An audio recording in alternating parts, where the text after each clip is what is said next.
Hello friends, मैं आरती यादव आपके अपने यूट्यूब चैनल पर आप सभी लोगों का हार्दिक स्वागत करती हूँ। और इसी के साथ साथ आप सभी को गुड मॉर्निंग।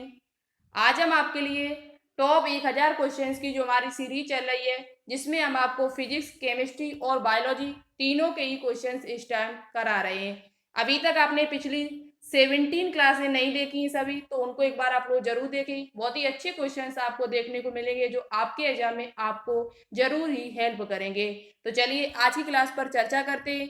आज की क्लास है जो आपके लिए बहुत ही शानदार होने वाली है, इंपॉर्टेंट क्लास होने वाली है, क्योंकि आज हम आपके लिए फिजिक्स के न्यूमेरिकल लेकर आए। आप लोग कहते हो कि फिजिक्स के न्यूमेरिकल कराइए, तो आज हम आपके लिए लेकर आए हुए हैं। तो क्लास को कंप्लीट जरूर देखें। वास्तव में आज के क्वेश्चन सभी इंपॉर्टेंट क्वेश्चन है जो आपके एग्जाम में आपको जरूर ही हेल्प करेंगे। ठीक है, क्लास स्टार्ट करने से पहले आपसे एक निवेदन है कि इस क्लास को प्लीज आप लोग शेयर जरूर कर दिया करो। आपका फर्ज बनता है क्लास को शेयर करना। और मैंने देखा है कि आप लोग लाइक करने में बहुत ज्यादा कंजूसी करते हो।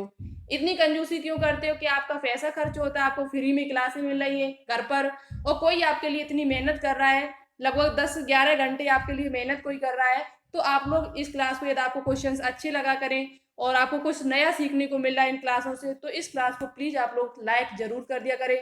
और अभी तक आपने चैनल को सब्सक्राइब ना किया तो कर लीजिएगा। जो भी वीडियो हमें डालेंगे तो आपके पास हमारा नोटिफिकेशन जाएगा। यदि आप ऑल पर क्लिक कर लेते हो, बेल आइकन को प्रेस कर पे ऑल पर क्लिक कर लेते हो प्रेस करके, तो आपको सभी क्लासें हमारी लगातार मिलती रहेंगी। तो प्लीज इस चैनल को आप लोग थोड़ा सपोर्ट कीजिए। ओके, तो चलिए अब क्लास को स्टार्ट करते हैं। लाइक करने में इतनी कंजूसी मत किया करो। ओके, तो देखो, सबसे पहले हम आपको पिछली क्लास में हमने आपको 2 क्वेश्चन दिए थे होमवर्क में। 2 क्वेश्चन दिए थे और हमने आपसे बोला था कि जो दोनों क्वेश्चन का आंसर राइट देगा उनके हम नाम भी लेकर आएंगे, उनका नाम भी लेकर आएंगे। तो नाम भी लेकर आए हुए। तो सबसे पहले बात करते हैं कि इस क्वेश्चन का आंसर क्या होगा। दोनों क्वेश्चन के आपको आंसर बता देते हैं। ठीक है, तो देखो, आपको क्वेश्चन क्या दिया था कि स्तंभ 1 को स्तंभ 2 से मिलान करो। ये जो क्वेश्चन है वो आपका एनसीईआरटी क्वेश्चन है। एनसीईआरटी क्वेश्चन है, इंपोर्टेंट क्वेश्चन है। तो सुन के अच्छे से जाना और नोटबुक पे नोट डाउन करते हुए चलना। ठीक है, क्वेश्चन हमारा था कि इयोसिनोफिल्स और लार उदरकणिका पट्टिकाडु प्लेटलेट्स प्रकंचन सिस्टोल किससे यहाँ पर मिलान करेंगे। तो इयोसिनोफिल्स क्या होता है आपको पहले से पता होगा, हम थोड़ा बता देते हैं। ये एक प्रकार की डब्ल्यूबीसी है। क्या है? एक प्रकार की डब्ल्यूबीसी है, श्वेत रुधिर कणिकाएं हैं जिनका काम होता है संक्रमण प्रतिरोध करना। क्या करना? संक्रमण का प्रतिरोध करना। तो ये जो आपका है ए जो मिलेगा वो थर्ड से मिलेगा आके। इयोसिनोफिल्स एक प्रकार की ग्रेन्युलोसाइट होती है, यानी कणिकामय होती हैं। आपको पता होगा डब्ल्यूबीसी जो होती है वो 5 प्रकार की होती है और पांचों के नाम आपको पता होंगे अच्छी तरीके से। ठीक है, अब बात करते हैं कि लार उदर कणिकाएं इनका काम क्या होता है। तो इनका काम होता है गैस का परिवहन करना। गैस का परिवहन मतलब कि O2 और CO2 का परिवहन करना। और ये कौन करता है? तो उनके आरबीसी के अंदर एक वर्धक पाया जाता है, श्वसन वर्धक, जिसे कहते हैं हीमोग्लोबिन। क्या कहते हैं? हीमोग्लोबिन। और हीमोग्लोबिन का मुख्य काम होता है ऑक्सीजन और CO2 का परिवहन करना। तो ये 2 से मिलान कर लेगा। अब बात करते हैं पट्टिकाडु प्लेटलेट्स का काम क्या होता है। तो पट्टिकाडु प्लेटलेट्स का काम होता है रुधिर जमाव करना, यानी कि ब्लड क्लॉटिंग करना। जो प्लेटलेट्स होती है उनको बिम्बाणु भी कहा जाता है। इसको भी आप शब्द को याद रखें, इस शब्द को भी आप लोग अच्छे से याद रखें। प्लेटलेट्स को हिंदी में बिम्बाणु भी कहा जाता है। इनका काम होता है रुधिर का थक्का जमाना। ठीक है, प्रकंचन सिस्टोल का मतलब क्या होता है? तो ये हृदय संकुंचन से संबंधित है। तो आपका कोड बन के तैयार होगा 3214। कितना होगा? 3214 इसका कोड बन के। और कई स्टूडेंट्स ने इसका राइट आंसर भी दिया होता। जिन्होंने पूरी क्लास को देखा था उन्होंने आंसर दिया, जिन्होंने पूरी क्लास को नहीं देखा उन्होंने आंसर नहीं दिया था। इसका ओनली लास्ट क्वेश्चन का आंसर दिया था जो हमने दिया था आपको। ये दूसरा क्वेश्चन जो हमने दिया था कि सबसे ऊंचा वृक्ष एक जिम्नोस्पर्म है, उसका क्या नाम है। अच्छा क्वेश्चन है। इसके साथ साथ हमने आपको 1-2 क्वेश्चन एक्स्ट्रा में और भी बताएंगे अभी यहाँ पर, तो सुन के जाना अच्छी तरीके से। इंपोर्टेंट क्वेश्चन है। सबसे ऊंचा वृक्ष एक जिम्नोस्पर्म है, उसका नाम क्या है। तो जिम्नोस्पर्म का मतलब सबसे पहले आपको पता होना चाहिए, इसको हिंदी में कहते हैं अनावृत बीजी। क्या कहते हैं? अनावृत बीजी। जिम्नोस्पर्म को हिंदी में अनावृत बीजी कहा जाता है और एंजियोस्पर्म को हिंदी में आवृत बीजी कहा जाता है। अनावृत बीजी क्या होते हैं? तो ऐसे बीज जिनके ऊपर खोल नहीं चढ़ा होता है, कवर नहीं चढ़ा होता है, यानी कि वो बीज पर कवर नहीं पाया जाता है, उसे कहते हैं अनावृत बीजी। क्या कहते हैं? अनावृत बीजी। अब बात करते हैं कि सबसे ऊंचा अनावृत बीजी पौधा कौन सा है। तो आपने अच्छा आंसर दिया था सिकुआ। कौन सा है? सिकुआ। सिकुआ नाम का जो पौधा है वो आपका सबसे ऊंचा अनावृत बीजी पौधा है। और ये कहाँ पाया जाता है? तो ये कैलिफोर्निया में पाया जाता है। और किस पार्क में है? तो उस पार्क का नाम है रेडवुड पार्क। इसलिए इसे रेडवुड पार्क, इसलिए इसे रेड ट्री के नाम से भी जाना जाता है। इस बात को भी आप लोग ध्यान में रखें। रेड ट्री के नाम से किसे जाना जाता है? तो सिकुआ नाम के पादप को जाना जाता है, जो एक प्रकार का अनावृत बीजी पौधा है। अब बात करते हैं, एक क्वेश्चन यहाँ से और बता देते हैं आपको कि सबसे छोटा अनावृत बीजी आपसे पौधा पूछा जाए तो अब क्या बताओगे? तो उसका नाम है जेमिया पिगमिया। जेमिया फिगमिया, पिग पिगमिया। जेमिया पिगमिया नाम का एक पादप है जो सबसे छोटा अनावृत बीजी पौधा माना जाता है। सबसे छोटा अनावृत बीजी पौधा है, उसे क्या कहते हैं? जेमिया पिगमिया के नाम से उसे जाना जाता है, जो एक प्रकार का जिम्नोस्पर्म है। ठीक है, अब चलिए क्वेश्चंस पर चर्चा करते हैं आज के। बहुत ही अच्छे क्वेश्चन है, न्यूमेरिकल भी कराएंगे और नोटबुक। चलिए, तो देखो हमने आपके नाम नहीं बोले तो नाम एक बार जरूर बोल दे, क्योंकि हमने बोला हुआ था। तो नाम जिन्होंने दोनों क्वेश्चंस का राइट आंसर दिया है उनके नाम है, सबसे पहले जो हमारे पास आंसर आया था वो विकास पटेल जी, ज्योति राजपूत, जयोति राजपूत, महेंद्र यादव और सैजोल कनौजिया जी, गौरी चौधरी और अर्जुन वर्मा पैथोलॉजी। इन सभी स्टूडेंट्स ने राइट आंसर दिया था। इसी प्रकार से आप लोग आंसर दिया करो।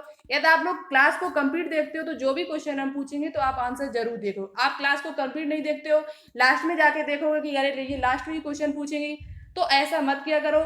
क्लास लास्ट में देखने से आपका कुछ नहीं होगा। 5 मिनट के लिए आते हो चले जाते हो तो इससे कुछ नहीं होने वाला है। पूरी क्लास को देखा करो, बहुत कुछ आपको सीखने को मिलेगा और आपके एग्जाम में आपको हेल्प भी बहुत ज्यादा मिलेगी इन क्वेश्चन से। ठीक है, तो चलिए अब बात करते हैं कि बालू मक्खी फैलाती है, सॉरी यहाँ पर फैलाती लिख लेना।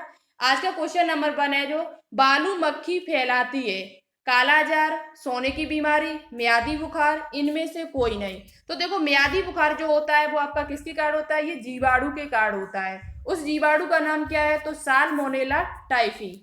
मियादी बुखार को टाइफाइड भी कहा जाता है, ये आपको पता होगा। और मियादी बुखार ये जो होता है वो किसके द्वारा होता है? तो ये जीवाणु के द्वारा होता है। अब बात करते हैं बालू मक्खी किस रोग को फैलाती है? तो ये काला अजार नाम का एक रोग होता है जो बालू मक्खी यानी सेंड फ्लाई के द्वारा फैलता है। किसके द्वारा फैलता है? सेंड फ्लाई इंग्लिश में से कहा जाता है, और ये बालू मक्खी के द्वारा फैलता है। तो ऑप्शन नंबर जो ए होगा वो इस क्वेश्चन का राइट आंसर होगा। बालू मक्खी किस रोग को फैलाती है? तो काला अजार नाम के रोग को फैलाती है। अब बात करते हैं सोने की बीमारी। तो आपको बताना होगा कमेंट बॉक्स में कमेंट करके कि सोने की बीमारी जो होती है वो किसके कारण होती है, किसके द्वारा फैलती है, किसके कारण होती है, ये आपको बताना होगा। ठीक है, चलिए नेक्स्ट क्वेश्चन की बात करते हैं। नेक्स्ट क्वेश्चन हमारा आज का है, निम्न में से एक मोनेरा से संबंधित है। जगत मोनेरा यानी किंगडम मोनेरा से कौन संबंधित है इसमें से? स्पायरोगायरा, अमीबा, एस्चेरिचिया या जेलेडियम। तो देखो जेलेडियम तो है नहीं इसमें, और अमीबा आपका ये प्रोटोजोआ संबंधित है, स्पायरोगायरा आपका है नहीं। तो आपका जो एस्चेरिचिया, एस्चेरिचिया क्या है? तो ये ई कोलाई है। क्या है? ई कोलाई जो होता है, जो हमारे आंत में परजीवी पाया जाता है, जिसे हम ईस्चेरिचिया कोलाई के नाम से जानते हैं। तो ये आपका एक प्रकार का जीवाणु होता है। ई कोलाई क्या है? एक प्रकार का जीवाणु है, और जीवाणु जितने भी हैं वो सभी जगत मोनेरा से संबंधित है। जितने भी जीवाणु हमारी पृथ्वी पर पाए जाते हैं वो सभी किससे संबंधित है? तो वो जगत मोनेरा में उनको रखा गया है। तो ये जो ऑप्शन नंबर जो सी लिखा है वो इस क्वेश्चन का राइट आंसर है। इस्चेरिचिया जो होता है वो एक प्रकार का जीवाणु है जिसे हम ई कोलाई कहते हैं। क्या कहते हैं? E coli. और जितने भी जीवाणु हैं वो सभी किस में आते हैं? जगत मोनेरा में आते हैं। ठीक है, तो इस क्वेश्चन का राइट आंसर क्या है? ऑप्शन नंबर जो सी होगा वो इस क्वेश्चन का राइट आंसर होगा। ठीक है, नेक्स्ट क्वेश्चन आपका न्यूमेरिकल है। अच्छा क्वेश्चन है, बहुत ही ज्यादा आपके एग्जाम में इस प्रकार के क्वेश्चन पूछे जाते हैं। तो देखो बहुत अच्छी तरीके से समझना, जो भी हम पॉइंट यहाँ पर लिखे, जो भी शब्द यहाँ पर अंक लिखे उन्हें उन पर नोट डाउन करते हुए चलें, क्योंकि मुझे बार बार यहाँ पर डिलीट करना पड़ता है, स्क्रीन थोड़ा छोटी है हमारी। ठीक है, तो देखो क्वेश्चन क्या है, एक बस जिसकी चाल 20 मीटर प्रति सेकंड है, यह एक समान रूप से मंदित होकर 40 सेकंड रुकती है। इसका मंदन और रुकने से पहले तय की गई दूरी ज्ञात कीजिए। बहुत ही अच्छा क्वेश्चन है, देखो हम आपको बहुत ही अच्छी तरीके से सॉल्व करा। तो देखिएगा, सबसे पहले यदि आपको न्यूमेरिकल मिले एग्जाम में तो आपको क्या करना है, सबसे पहले ये देखना है कि उसमें हमको क्या क्या दिया हुआ है, क्या मुझे दिया गया और क्या मुझे इससे पूछा गया है और कौन सा इसमें फॉर्मूला लग रहा है, ये सबसे पहले आपको दिमाग में करना है। ठीक है, तो सबसे पहले देखते हैं इसमें क्या क्या हमको दिया है। तो एक बस जिसकी चाल 20 मीटर प्रति सेकंड है, यह एक समान रूप से मंदित होकर 40 सेकंड रुकती है, इसका मंदन और रुकने से पहले तय की गई दूरी ज्ञात कीजिए। ये जो क्वेश्चन है वो गति के समीकरण से है पहली बात। तो अब देखो, इसमें एक बस की जिसकी चाल, चाल मतलब ये प्रारंभिक चाल है, इसकी प्रारंभिक जो चाल है वो कितनी है, 20 मीटर प्रति सेकंड है। तो प्रारंभिक चाल को हम यू से प्रदर्शित करते हैं, तो यू बराबर मेरा 20 मीटर प्रति सेकंड है। ठीक है, यह एक समान रूप से मंदित होकर 40 सेकंड रुकती है। कितने सेकंड रुकती है, 40 सेकंड। तो इसका मतलब है जो टी दिया हुआ है वो आपको 40 सेकंड दिया है। अब बात करते हैं इसमें जो आपको टी तो पता चल गया, टी पता चल गया, यू पता चल गया। अब रुकती है तो इसका मतलब है जो इसकी अंतिम चाल है, जो अंतिम जो दूरी थी कि वो इसकी जीरो हुई है। क्या अंतिम चाल जो इसकी है, जो बी बराबर इसका होगा वो जीरो होगा। क्या होगा, जीरो। ठीक है, अब आपसे पूछा गया कि इसके मंदन, अब मंदन क्या होता है, तो मंदन को हम कहते हैं, मंदन एक प्रकार का त्वरण है आपका। क्या है, एक प्रकार का त्वरण है। इसे मंदन की डेफिनेशन यदि आपसे पूछी जाए तो आप बता सकते हैं, यदि किसी वस्तु का वेग समय के साथ घटता जाए, यदि किसी वस्तु का वेग समय के साथ घटता जाता है तो उसे वस्तु के साथ घटता जाए तो उसे वस्तु के त्वरण को मंदन कहते हैं, उस वस्तु के त्वरण को मंदन कहा जाता है। तो आपसे मंदन यानी कि त्वरण पूछा गया, ए पूछा गया आपसे, क्या पूछा गया, ए। और उसके बाद पहले से तय की गई दूरी ज्ञात कीजिए। तो दूरी यानी कि एस, एस बराबर आपको निकालना है। ये दो चीजें आपसे पूछी गई। सबसे पहले हम यहाँ पर एस निकालने के लिए आपको एक ही जरूरत पड़ेगी कि वो फॉर्मूला आपको पता होगा, यू टी प्लस की 1/टी a t square, 1/2 a t square. तो एक ही वहां पर जरूरत पड़ेगी। तो सबसे पहले आपको मंदन निकालना पड़ेगा। क्या निकालना पड़ेगा, मंदन। तो चलिए मंदन कैसे निकालते हैं। तो ये हमको क्या क्या दिया, प्रारंभिक चाल दी, प्रारंभिक चाल 20 मीटर पर सेकंड है, अंतिम चाल 0 है हमारी, और समय हमको दिया है, और मंदन निकालना प्लस उसके साथ साथ दूरी निकालनी है। तो चलिए देखते हैं कैसे ये क्वेश्चन सॉल्व होगा। जो भी हमने लिखा है उसे उस पर नोट डाउन कर ले नोटबुक पर। ठीक है, इसे हम डिलीट कर रहे हैं। तो देखो, एक सूत्र होता है जो गति का प्रथम समीकरण है, आपने देखा होगा, हमने आपको बताया भी है कई बार। u बराबर क्या होता है, u बराबर v बराबर u प्लस ए टी। क्या होता है, v बराबर u प्लस ए टी। ये गति का प्रथम समीकरण है और इसी से आपका मंदन निकल आएगा। इसी से आपका क्या निकलेगा, मंदन निकलेगा। तो कैसे निकलेगा, तो अब इस a को इधर कर लो, तो a बराबर हमारा हो जाएगा v माइनस की u और बटे में t, क्योंकि ए टी हमने इधर किया, u को इधर ले आए तो u यहाँ पर मेरा माइनस का हो जाएगा। तो v माइनस की u बटे ए टी। अब b मुझे कितना दिया था, 0, और u का मान कितना था, माइनस के 20, यानी 20 मीटर पर सेकंड। u जो चाल थी हमारी वो कितनी शुरुआती चाल थी, 20 मीटर पर सेकंड, और t कितना दिया था मुझे, 40। तो ये 0 माइनस की 20 बटे 40 हो गया। अब मुझे क्या करना पड़ेगा, माइनस के 20/40 आ जाएगा आपका। क्या निकल के आएगा, हम यहाँ से देखो हटा रहे हैं, आप लोग अपनी बुक पे नोट डाउन कर ले। ये गति का प्रथम समीकरण है और इसी समीकरण से आपका ये मंदन निकल के आएगा।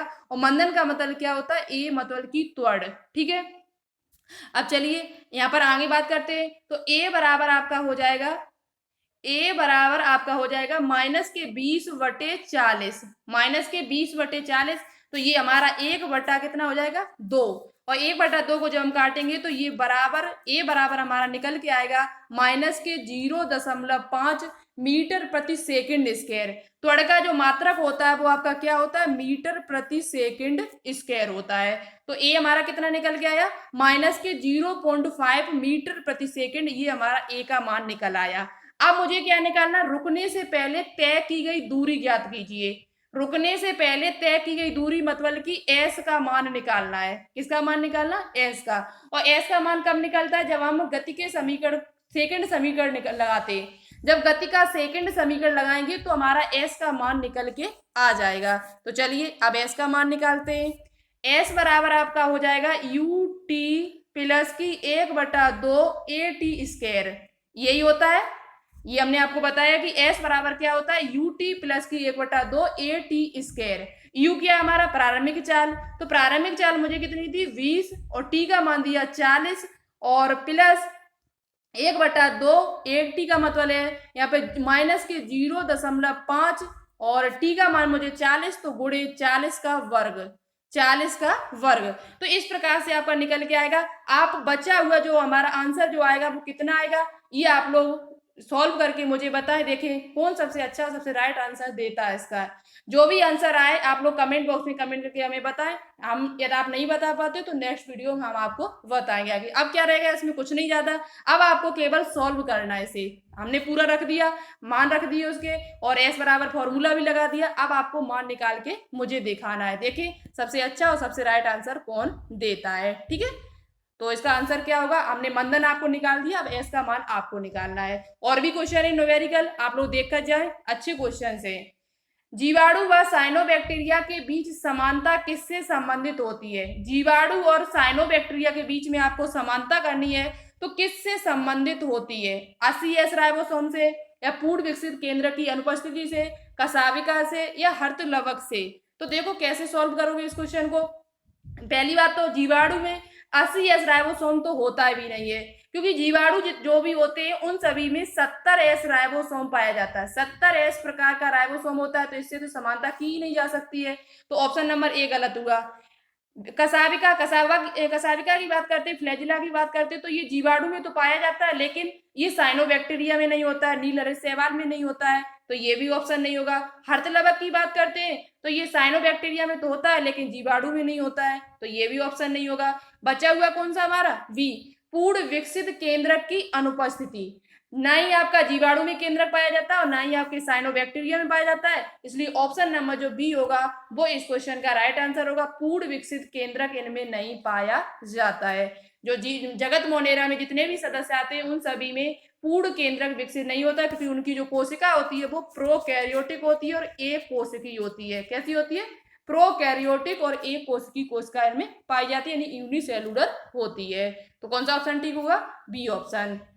नेक्स्ट क्वेश्चन बहुत ही अच्छा क्वेश्चन है, वेरी इंपोर्टेंट क्वेश्चन है ये आपके एग्जाम्स के लिए, और इससे हम एक दो क्वेश्चन आपको एक्स्ट्रा में भी बताएंगे। क्वेश्चन क्या हमारा, आनुवांशिक पदार्थ का विषाणु मध्यस्थ स्थानांतरण क्या कहलाता है? आनुवांशिक पदार्थ का विषाणु मध्यस्थ यानी विषाणु के द्वारा जो ट्रांसफर हुआ है उसका जो डीएनए यानी कि आनुवांशिक पदार्थ जो जा रहा है दूसरे जीवाणु में, वो क्या कहलाता है? तो देखो अनुवांशिक पदार्थ का विषाणु मध्यस्थ स्थानांतरण क्या कहलाता है? उसे हम ट्रांसडक्शन कहते हैं। क्या कहते हैं? ट्रांसडक्शन कहते हैं। इस क्रिया में क्या होता है, कोई विषाणु जैसे आपका बैक्टीरियोफेज, जो बैक्टीरियोफेज होता है जीवाणु भोजी होता है, उसका काम क्या है, वो एक जीवाणु से दूसरे जीवाणु में उस डीएनए जो जेनेटिक मटेरियल होता है उसे स्थानांतरण करने का काम करता है। ठीक है, एक जीवाणु से दूसरे जीवाणु कोशिका में जो डीएनए जाता है वो आपका बैक्टीरियोफेज के द्वारा ज्यादातर जाता है। तो विषाणु मध्यस्थ और बैक्टीरियोफेज क्या है आपका, बैक्टीरियोफेज जो आपका होता है वो एक प्रकार का विषाणु होता है। क्या होता है? विषाणु। तो आनुवांशिक पदार्थ का विषाणु मध्यस्थ स्थानांतरण क्या कहलाता है? तो ट्रांसडक्शन कहलाता है। रूपांतरण की खोज आपसे पूछा, रूपांतरण के बारे में किसने बताया था? जीवाणु संबंधित ये क्वेश्चन है। तो रूपांतरण के बारे में जो बताया था वो ग्रिफिथ नामक वैज्ञानिक ने बताया था। किसने बताया था? ग्रिफिथ। और ये इस पर आज शाम की क्लास में हम चर्चा करेंगे। जीवाणु पर हम आज वीडियो लेकर आ रहे हैं आपके लिए, वहां पर हम आपको बताएंगे ट्रांसडक्शन क्या होता है बहुत ही डिटेल से, और रूपांतरण क्या होता है, और ट्रांसफेरेंस क्या होता है, इन सभी पर चर्चा आज शाम की क्लास में हम कर सकते हैं। ठीक है, देखो आज आपकी शाम की क्लास भी आ जाए। ठीक है, तो उसका आंसर क्या होगा? ट्रांसडक्शन।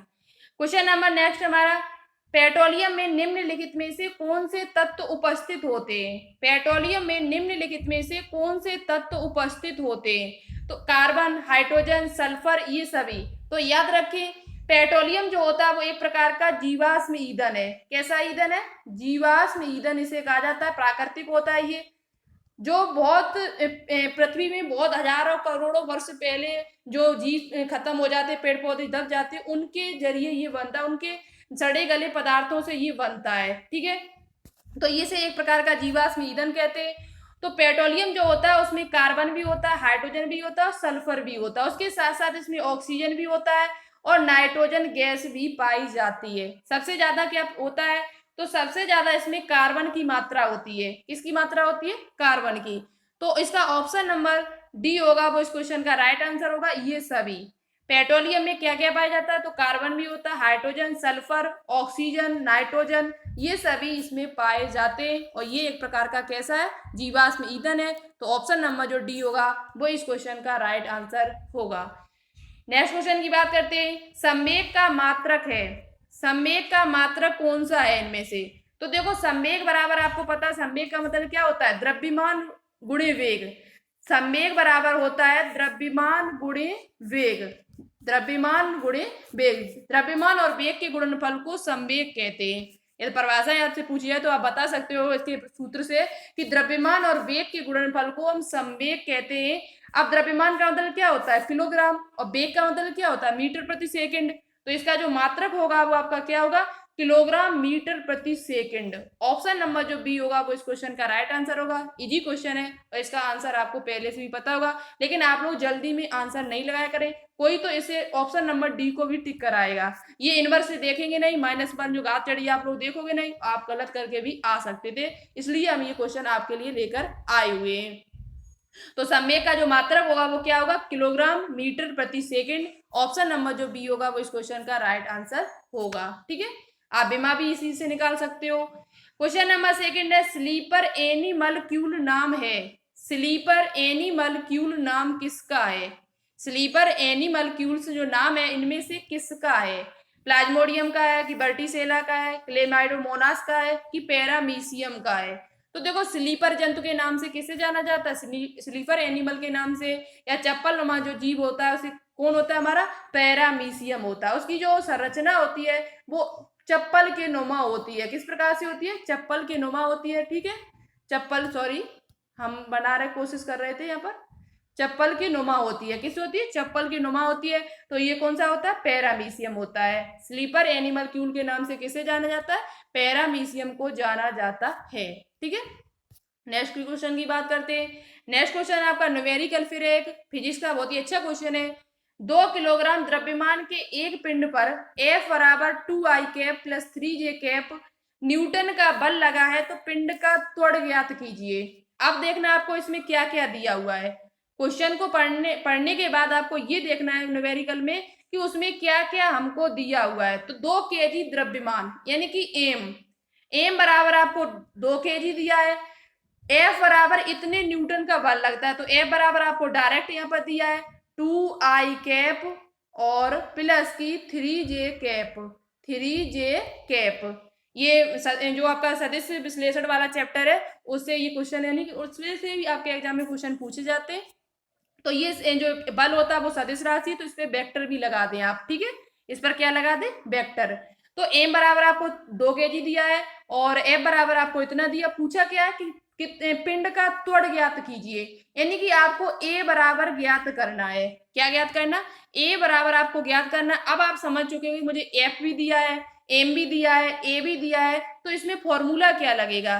तो आप समझ चुके होंगे कि एफ बराबर क्या होता है, एम ए। एफ बराबर क्या होता है, एम ए, यानी बल बराबर क्या होता है आपका, एम ए, यानी कि द्रव्यमान गुणे त्वरण।